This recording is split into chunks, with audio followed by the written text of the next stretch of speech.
বন্ধুরা নমস্কার। বিষয় শৈশবের কথা, কি খেয়ে বড় হয়েছি। বন্ধুরা, যেটা খুব বেশি মনে পড়ে যে কি খেয়ে বড় হয়েছি সেটা হলো ধোলাই। ঘরে, স্কুলে, পাড়ায় তখন একবারে শাসনের রমরমা। এখন ভাবি কি ভাগ্যিস ওই শাসনটুকু পেয়েছিলাম। ওই শাসনের জন্যই না রাস্তা বিচ্যুত হয়ে যায়নি, পায়ের নিচে জমি পেয়েছিলাম। আমাদের সময় তো এরম ছিল না, ওর সঙ্গে মিশবি না, ওখানে যাবি না, এই করবি না, সেই করবি না। একেবারে স্বাধীনভাবে সর্বত্র যাও, খেলাধুলা করতে যাও, পুকুরে গিয়ে নাও, সবার সঙ্গে মেশো, দায়িত্ব তোমার। বেগরবাই হলে দোলাই। সবার সঙ্গে আমরা মিশতাম। কে ভালো কে মন্দ এই বাদ বিচারটা ছিল না। ফুটবল মাঠে যেতাম, কত দুষ্টু ছেলেও ছিল, তারাও ধোলাই দিত, দাদাগিরি করত। যাই হোক, এগুলো সবই এখন বুঝতে পারছি আমাদের জীবনে আশীর্বাদ স্বরূপ হয়ে এসেছিল। অনেক অভিজ্ঞতা হয়েছে, অনেক কিছু শিখেছি। তো এবারে যে খাওয়ার কথাটায় আসি। আমাদের সময় বাবা মারা না অনেক কষ্ট করতেন। বাবা মা যা, বাপের যা আয় ছিল, আমার পরিবার বলছি না, আমারই বন্ধু বান্ধবদের কথাই বলছি, তো পরিবারের যা আয় ছিল তার থেকে বেশি ছিল সন্তানাদি, তাদের পড়াশোনা, শিক্ষিত করে তোলা। এই জন্য খাওয়া দাওয়ার দিকে কিন্তু আমাদের খুব একটা ওই বাদ বিচারের ব্যাপার ছিল না। আমার মনে পড়ে জল খাওয়ারে একটা গোলা রুটি বলে একটা রুটি হতো। ওই আটা জল দিয়ে গুড় দিয়ে মেখে সেটাকে রুটি বানানো হতো, ভারী চমৎকার ছিল। আর একটা ছিল আটা ডালা। আটাটাকে এরকম ভাবে ভেজে একটু কড়া করে গুড় দিয়ে মেখে সেগুলো দলা পাকিয়ে দেওয়া হতো। তারপরে অমৃত স্বরূপ খেতাম ওগুলো। সুজি, পরোটা, হালুয়া, লুচি, ও তো দুরস্ত। ওগুলো যে আদৌ খেয়েছিলাম কিনা শৈশবে এখন মনেও পড়ে না। বেশিরভাগ দিনই রান্নার পদ বলে না, মানে রান্নার সঙ্গে অন্যান্য ভাতের সঙ্গে সেগুলো যৎ সামান্য হতো। একটা ডাল হতো, তারপরে তো ওই বন বাজারের জিনিস আর কি, কচুরলতি, মান কচু, তারপরে বিভিন্ন রকমের শাক, এগুলোই বেশিরভাগই রান্না হতো। ফেনা ভাত হতো, আমার মনে পড়ে ফেনা ভাতও খেয়েছি। যখন কিছুই ছিল না তখন ফেনা ভাতও খেতে হয়েছে।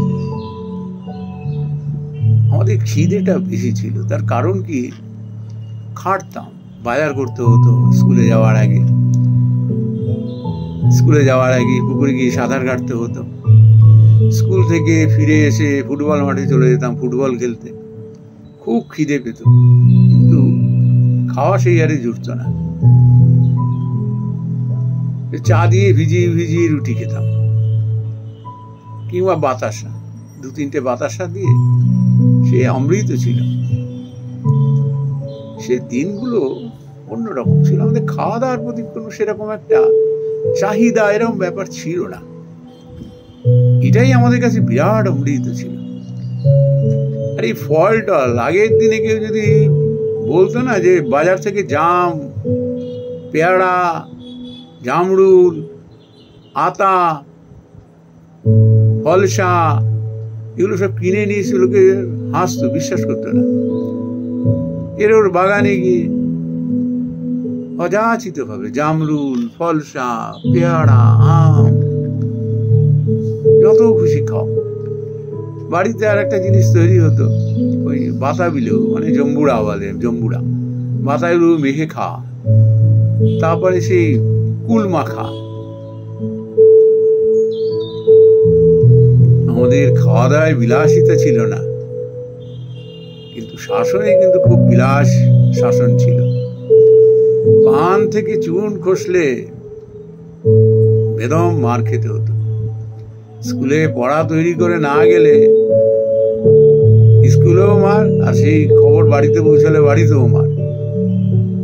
কোথাও হয়তো বেড়াতে গেছি, কালকে অমুক স্যার আছেন, এই পড়াটা দিয়েছেন, রাত্রি 10টা হোক 10:30, হারিকেন জেলে ওই পড়া তৈরি করে যেতে হতো। সেই সব দিনের কথা এখন মনে পড়ে। কষ্ট ছিল, কিন্তু সেই কষ্টের মধ্যে না উত্তরণ ছিল, সাফল্য ছিল। ভগবান বলেন না যে তুমি শুধু পরিশ্রম করো, কঠোর পরিশ্রম করো, আমি তোমার সঙ্গে আছি। কঠোর পরিশ্রম করে কেউ বিফল হয়েছে, এটা হতেই পারে না। আর ঠিক রাস্তায় চলা, তাহলে পরে না ভগবান রাস্তা দেখিয়ে নিয়ে যান। আজকের দিনে কোন বাচ্চাদের দেখি, বাচ্চাদের অনেকে শুধু শুধু মানে দোষারোপ করেন শিশুদের। আমি তখন বলি যে আচ্ছা, ও কি মায়ের গর্ভে এগুলো শিখেছে? তো আমাদের দেখে দেখেই তো এগুলো শিখেছে। আগে আমরা একটা জিনিস 10 জনে ভাগাভাগি করে খেতাম, এখন সেই ভাগাভাগির সুযোগ কোথায়? ঠাকুরমা ঠাকুরদার সেই স্নেহ আদর কোথায়? পিঠুপিঠি ভাই বোনদের সেই খুনসুটি কোথায়? ছেলে মেয়েরা আজ বড় একা। এটা করবি না, ওটা করবি না, ওর সঙ্গে মিশবি না, এখানে যাবি না, ওখানে যাবি না।